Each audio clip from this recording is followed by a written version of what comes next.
sometimes we can't always find the words to express ourselves or to get things out of our brain and out there to people that we're talking to, or saying, hey, can you hand me the remote? And you're like, hand me the thingy. And they're like, what thingy? And that happens to me all the time.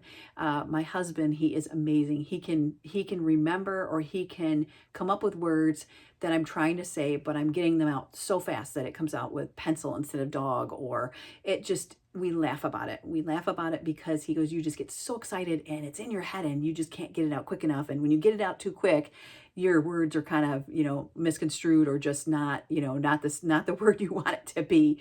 But we laugh about it. And I just love it. I love him because he knows me so well. And he always says to me, I know your crazy moon language. And I love that.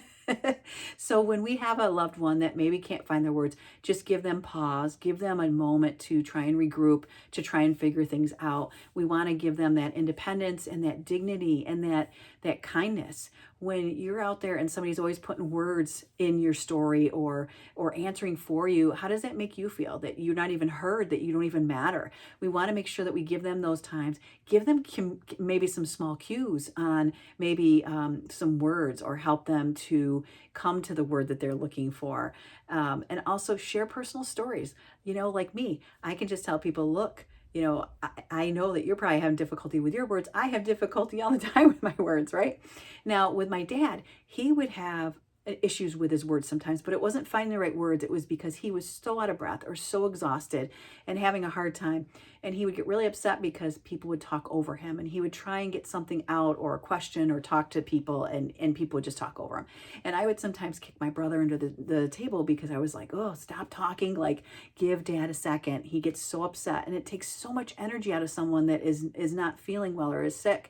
And we have to just kind of take a peek at that and listen to our siblings, listen to those cues from each other, and, just love and be empathetic and sympathetic to our loved ones around us, and give them that time to regroup and figure things out, or we can help them with it and just make them feel really good, so that, they can keep conversing with us. Because who wants to converse with people or visit with people if someone's always going to be telling your words before you even get them out, or telling your story before you even get them out, right? So we just want to make sure we create a great connection with maybe holding somebody's hand, or just telling them you love them, or just saying those words of, I have time, just take your time, or what can I do to help? And those words are the most kind words you can possibly give to your loved one, to give them that moment, to give them that time, so they can come up with things and they can feel good about being around you and being out and, making those connections and making those memories with you.